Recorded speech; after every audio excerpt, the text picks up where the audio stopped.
Arthur Miller wrote The Crucible in 1952, not about the Salem witch trials of 1692. He wrote it about the House Un-American Activities Committee of his own time. He wrote it as a warning. And nobody understood the warning until it was too late.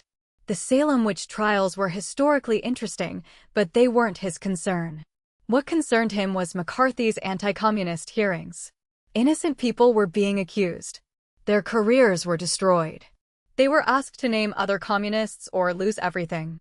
And the machinery of government was being used not to find actual threats, but to create the appearance of threats. The trials in Salem followed the same pattern. Someone accused a woman of witchcraft. That woman, to save herself, accused others. Those others, under pressure, accused still more. And within a year, 20 people had been executed. Not for witchcraft. Because the system had created an incentive to accuse. And accusations, once made, had a momentum of their own.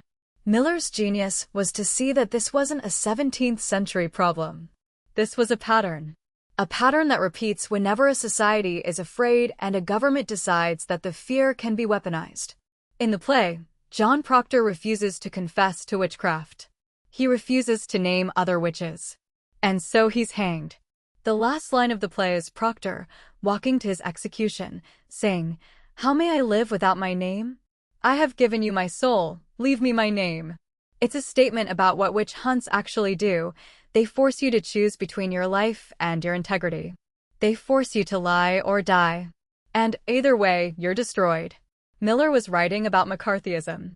But his play has become relevant in every moment when a society creates an enemy real or imagined and uses accusation as a tool of fear.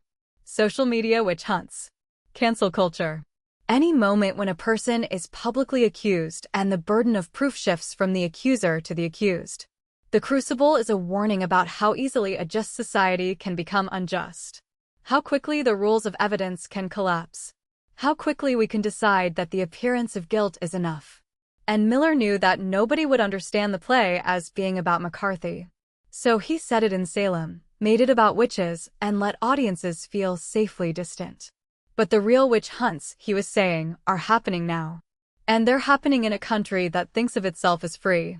If this changed how you think about The Crucible, subscribe. We break down the most important books ever written, one argument at a time. New video every week. Like if this made you think.